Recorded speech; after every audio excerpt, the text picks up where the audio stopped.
প্রতিটা সবজি অনেক দাম ভাইয়া, আমাদের মধ্যবিত্তদের জন্য অনেক টাফ হয়ে যাচ্ছে।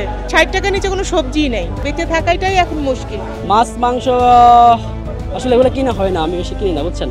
মুরগির দাম আগের থেকে একটু কম, সবজির দামে আমরা মোটামুটি খুশি। চিংড়ির দামটা একটু বেশি আর কি। বাজার মূল্য ঊর্ধ্বগতি, আর এই ঊর্ধ্বগতির প্রধান কারণ হলো ব্যবসায়ীদের মুনাফা অর্জন বেশি। তারা যেটা কিনছে ৩ টাকা সেইটা বিক্রি করতেছে ৭ টাকা, এটা অনৈতিক।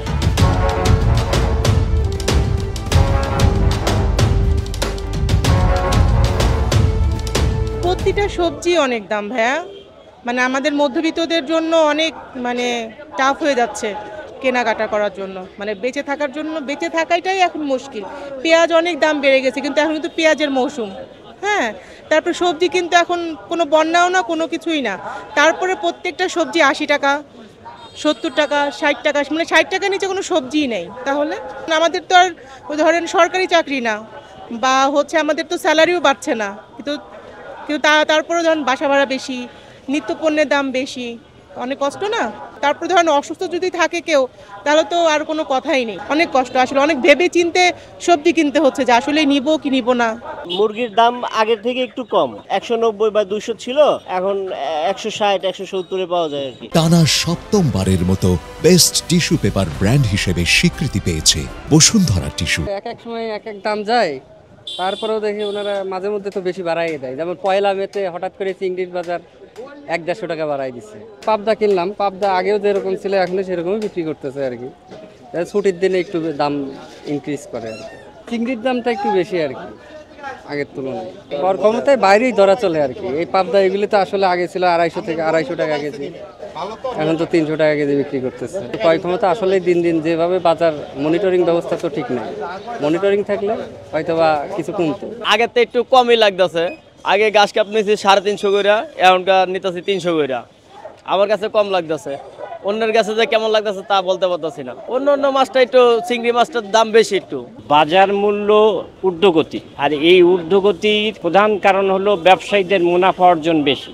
তারা যেটা কিনছে ৩ টাকা সেইটা বিক্রি করতেছে ৭ টাকা, এটা অনৈতিক।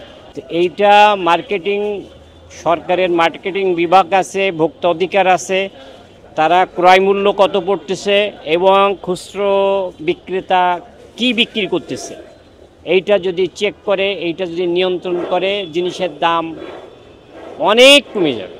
এই বাজারে নিয়ন্ত্রণ নাই, এখানে খুশি মতো, অর্থাৎ এদের একটা একতা আছে। যদি কোনো কাস্টমার তাদের সঙ্গে দর কষাকষি দু কথা বলে, কাস্টমারকে অপমান করে, অপদস্থ করে, যেটা সম্পূর্ণ অসামাজিক, অনৈতিক, আইন বহির্ভূত।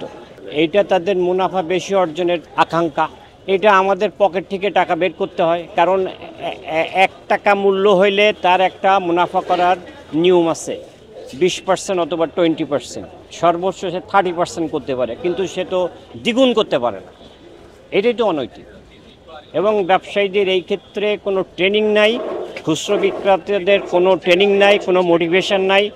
তারা যে এটা করতেছে, সাধারণ মানুষকে যে ঠকাচ্ছে, তাদের না বিশ্বাস, এই বোধ তাদের নাই। আমি কিনলাম ঝিঙ্গে, মিষ্টি কুমড়া। ঝিঙ্গে নিল ৪০ টাকা কেজি, মিষ্টি কুমড়া ৩০ টাকা, মরিচ ৬০ টাকা কেজি, আলু, পেঁয়াজ কিনলাম ২৫০ টাকা পাল্লা। মোটামুটি এখন রিজনেবল আছে, আমরা ভালো চলতে পারতেছি। এরকম থাকলেই মনে হয় ভালো হয়, আমার কাছে মনে হচ্ছে। গত সপ্তাহ থেকে একটু বাড়তি আছে, তাও এখনো মোটামুটি চলে যাওয়ার মতো আছে। বাজারে এখন আগে কিন্তু অনেক দাম ছিল দ্রব্যমূল্যের, এখন অনেক আলহামদুলিল্লাহ স্বস্তি হয়েছে। আপনার ঢেঁড়স ছিল আগে ১০০ করে, এখন ঢেঁড়স হচ্ছে আপনার ৫০ করে, ৩০ করে কিনছি আজকে। আলুর পাল্লা ২২ টাকা ৩০ টাকা ছিল, এখন 20 টাকা করে আজকে নিতেছি। আর অন্য বাজার বলতে আপনার ডিমের দাম একটু শুনতেছি একটু বাড়ছে, বুঝছেন। মাছ মাংস আসলে এগুলো কিনা হয় না, আমি বেশি কিনি না, বুঝছেন, এজন্য এগুলোর কথা বলতে পারি না।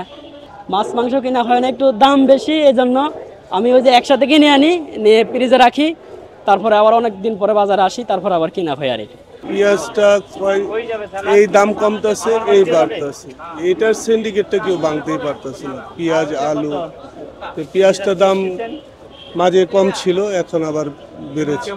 আমাদের মধ্যবিত্তদের জন্য খুবই প্রভাব করতেছে। আমরা চাকরি করি, সংসার চলা কঠিনই হয়ে গেছে। যে করলা কিনছি আর দুন্দল কিনছি ওই দুটাই 30 টাকা করে। সবজির দামে আমরা মোটামুটি খুশি। সময়ের পরিবর্তনের সাথে সাথে একটু কমাবেশা হবেই, এটা আমাদেরকে সবাইকে মেনে নিতে হবে। কাঁচা সবজির দাম আজকে যেটা আছে আগামীকাল সেটা নাও থাকতে পারে, আগামীকাল কমতেও পারে বাড়তেও পারে, তবে যেটা আছে সেটা অনেক ভালো আছে এখন। না মোটামুটি নিয়ন্ত্রণই আছে আল্লাহ দিলে। হ্যাঁ এখন তো মোটামুটি ইনশাল্লাহ খাওয়ান চলে আর কি।